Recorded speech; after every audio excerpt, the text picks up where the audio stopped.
now we at least know where all these different names come from. And this diagram is in your textbook, and what's added to this, in addition to all the names of the time periods, is the different organisms that lived during those times.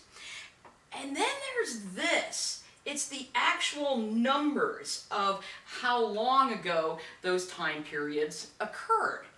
So early on, the geologists identified the time periods but did not know the exact numbers. For example, they would know that the Cambrian is older than the Ordovician and the Silurian is younger than the Ordovician, but they didn't know how much, like when exactly did these times happen. The numbers were added to this geologic timescale quite a bit later. But what we want to look at now is, how did people first start trying to figure out the age of the Earth and when these different things happened? So let's go way back in time. Let's look at some really early attempts at numerical dating. And some of the earliest attempts at figuring out how old the Earth was go back to some biblical scholars who, like Venerable Bede, who lived in Anglo-Saxon times in England. And what he did was he looked at the different generations mentioned in the Bible. And, you know, if you read it, you'll find out that, like, Noah lived a certain number of years and his sons lived a certain number of years and so on. So he studied that very carefully. And in the early 700s, he calculated that Earth's creation was at 3,952 BC. Now, quite a bit later, in the 1600s, Bishop Ussher, who lived in Ireland, that's Bishop Ussher there, he decided to redo that calculation. And when he calculated back, he figured out that the moment of Earth's creation was 23 October 4004 BC.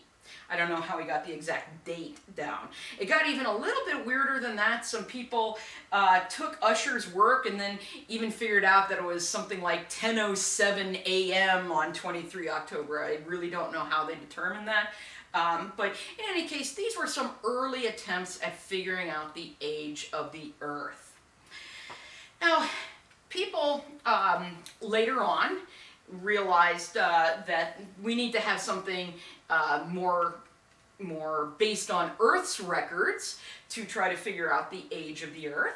And so it was proposed to use sedimentation rates to figure out how old the Earth is. So they would look at, like, okay, at a river, a certain amount of sediment is deposited every year, and so we can then say, all right, if we have a sedimentary sequence of rocks that's this thick and this much accumulates every year, how many years would it take to accumulate that thickness of sediment? And this seems kind of logical until you start realizing that they weren't considering certain things. So in any case, their ages came out that Earth was either 1 million to 1 billion years old. That is a huge difference. Well, that's because, like I said, there's going to be some errors involved in this. And the big errors are the fact that sedimentation rates are not constant. Right? You can have a year that you have a bunch of floods and maybe more sediments deposited, or you might have a drought when the river's not flowing as much, so less is accumulating. And then on top of that, they didn't think about erosion. They're just like, sedimentary rock forms and that's it, it doesn't go away. Well, we really do know that sedimentary rock does go away, it does get eroded. And so that's where the error in that attempt comes from. Well, another way to date the age of the Earth was proposed by Sir Edmund Halley. Yes, the same guy who was working with Halley's Comet. So he lived from 1656 to 1741, and he assumed that all oceans began fresh. So he's like, okay, all of the oceans, when they first formed, were freshwater. And all the salt is added by rivers. And here's what would happen. He's like, all right, the oceans are fresh, and so then rivers are carrying dissolved salts to the oceans, and then the sun evaporates the water from the ocean, but when evaporation occurs, only water goes away. So all the salt that the rivers brought to the oceans stays there. And so he figured that the total salt in the oceans should be a simple equation of the addition of salt, right? The rate at which the salt is added times time. So you could measure how much salt is added to the oceans via rivers, how much salt is in the world's oceans today, and then calculate for how old the Earth is. That was his idea. Now, he proposed this as a method of figuring out the Earth's age, but he never actually tried to figure out. He never tried to do that experiment. This fell to John Joly. And John Joly, you can see he lived in the 1850s to the 1930s. And he actually attempted this calculation in 1899 and figured out that the age of the Earth was 19 million years old. Well, this unfortunately also has errors involved in it. Again, the rate of salt added is not constant, and it doesn't account for salt removed from the oceans. While evaporation can't remove salt from the oceans, if you get a very saline part of the ocean, say like the Mediterranean Sea, salt will actually precipitate out of the ocean water. It'll take that salt out. And so this ended up also not being an accurate way of calculating Earth's age. Now, William Thomson, who people better know as Lord Kelvin, he came up with a way of trying to calculate Earth's age by looking at the cooling rate of Earth. This is very similar to what some of the cosmogonists did back in the 1700s when they experimented with like the metal balls and looked at how long it would take for them to cool, and kind of extrapolated that to the Earth. So Lord Kelvin made the assumption, the same thing the cosmogonists did, that Earth was originally molten, which is actually a correct assumption to make. So then he took the volume of the Earth and the current cooling rate of the Earth and calculated how long it would take to go from molten to its current state. And he ran all these nice calculations, and he figured that the Earth then would be 20 to 30 million years old. This is not right either. And where did his error come from? There is something he did not know existed. So look at the time period when he lived. He did not know about radioactivity. And radioactive elements inside the Earth, part of radioactivity is the release of heat. So he did not realize Earth's interior had this heat generating mechanism. So to figure out then how to get an accurate age of the Earth, we need to have a little review of chemistry. Now hopefully you guys are all familiar with this, but it is important, so let's just quickly go through this little review so we can take a look at how to get an accurate date of the Earth. So an atom, that's the smallest particle that exists as an element.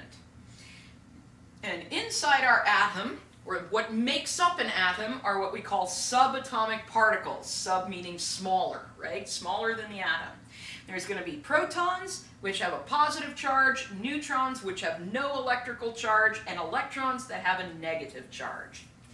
In your typical atom, your protons and neutrons are hanging out in the nucleus, the center part of the atom, and then the electrons orbit the atom in these things that they call electron shells, or sometimes I hear it referred to as electron levels, but in any case you have those electrons orbiting there.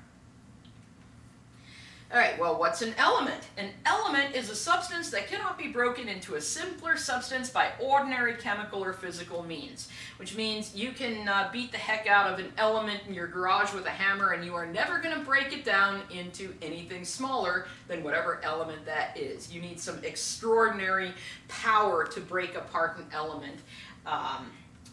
Now, all elements have an atomic number. This is the number of protons. That's what makes each element unique. Like, hydrogen always has 1 proton. Helium always has 2 protons.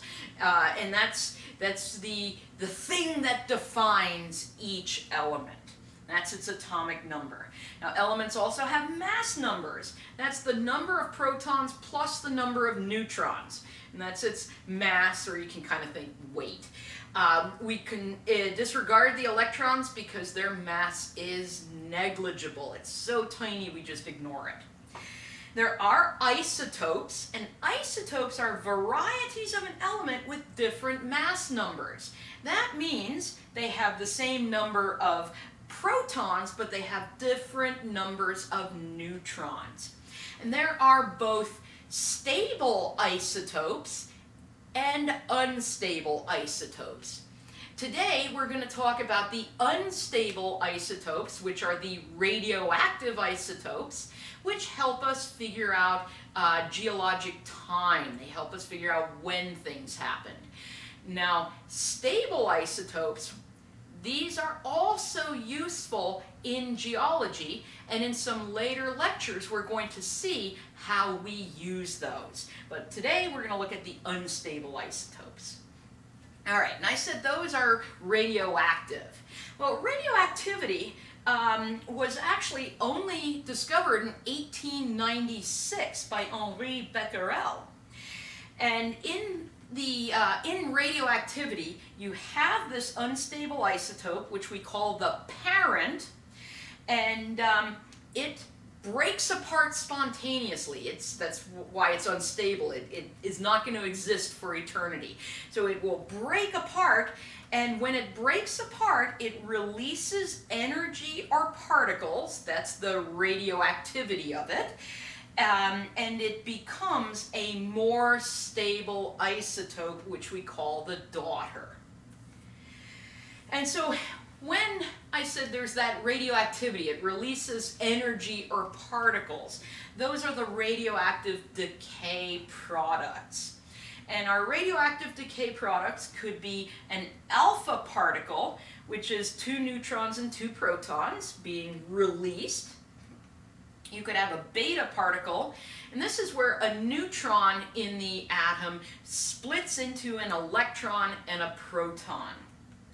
Or you could have gamma radiation, which is very high frequency electromagnetic rays. These are actually higher frequency than even X-rays. So those are the products we can get from radioactive decay. So what really happens in radioactive decay is you have an unstable parent atom. It breaks apart and becomes a more stable daughter atom. It emits some of these nuclear emissions, and it creates heat. And that's why, like I said earlier, Kelvin's calculation was incorrect. He didn't realize that this is happening inside the Earth, releasing heat. This release of heat is also actually what powers nuclear reactors and can give us electricity. All right, so I'm kind of simplifying radioactive decay, but I'd like you to realize that decay often happens in what's called a decay series. This is a graph showing a decay series where we're going from uranium-238 to lead-82. Or no, or lead-206, I'm sorry, uranium-238 to lead-206. So it's not an instant decay from one to the other. There's actually this series of alpha and beta decays to go from that unstable parent to that more stable daughter. So for the sake of this class, yeah, we kind of simplify things a little bit, but if you are a geochronologist working in this, you would learn in much more detail this whole pattern and this whole series of decay. All right, so how do we then use this radioactivity to date rocks or events that happened in geologic history? Well, this is called radiometric dating. And it works because the rate of radioactive decay is constant. Unlike some things, like if you take a chemistry class, you might heat up something to make a reaction happen faster. You can heat up the stuff and radioactive decay is still constant. It doesn't change. It's just, always happens over the same amount of time. And the time we're looking at is something called a half-life. A half-life is the time it takes for half the unstable parent to become the more stable daughter. And in different minerals, you will have a certain amount of the parent material when it forms. And all the daughter in there began as parent. A great example of this is if you're using something called potassium-argon dating. Potassium is the unstable radioactive isotope. Argon is the more stable daughter product. Well, in a mineral, argon's a noble gas. It does not bond to other things. So any of the argon you find in a certain mineral began as that parent potassium. So you can actually measure the amount of parent that a mineral has in it versus the amount of daughter product it has in it. And over time, the amount of parent is going to decrease and the amount of daughter is going to increase. And that's what we see here with the radioactive decay curve. When that mineral forms, all of it is parent and there's no daughter. After one half-life, 50% is parent and 50% is daughter. After another one, right, we have less parent and even more daughter. And so that allows us to see how many half-lives have gone by. Now the date that we calculate using this method is the date when the mineral became a closed system. A closed system is when nothing is added and nothing is taken away anymore, right? That mineral has formed, and there's no more, like say, potassium being added to it. And so it's really, you can think of in igneous rocks as kind of the moment that igneous rock cooled down and became a crystalline solid. Now, how do you measure all of these, like parent atoms and daughter atoms? This is not something you can just be like, let me look at the rock and see, or even stick it under a normal microscope. You actually have to use a mass spectrometer to measure the parent-daughter ratio. We do not have any of those on campus. Well, actually, I think we do, but we don't have any that can do the sorts of measurements we need to with rocks. So in lab, I'm just going to give you data. We're not actually going to use any high-tech equipment. All right, common decay series used. So these are going to be common isotopes that we use to figure out ages. Uranium and lead, potassium argon, rubidium strontium, and that's carbon-14. Now typically in geology you don't use carbon-14 because it has a very short half-life, so it's not effective for very old things. But in archaeology and geoarchaeology, you do use carbon-14 dating quite a bit. All right, but even though radiometric dating is one of the most common ways of getting numerical ages in geology, there are other methods of getting numerical dates. And one of the other methods is something called fission track dating. Fission tracks are these things in the mineral. See those weird little scars in there? Those are produced when uranium decays and emits some high energy particles that actually cause that damage in the mineral. And this also occurs at a uniform rate, so the number of tracks can be counted to calculate an age. Now, if you're working in archaeology or geoarchaeology, you might also use what's called dendrochronology. And dendrochronology is tree ring dating, where you can look at a modern tree, and depending on the width of the tree rings is created by unique climate conditions, drought versus a wet year versus a hot year or cold year.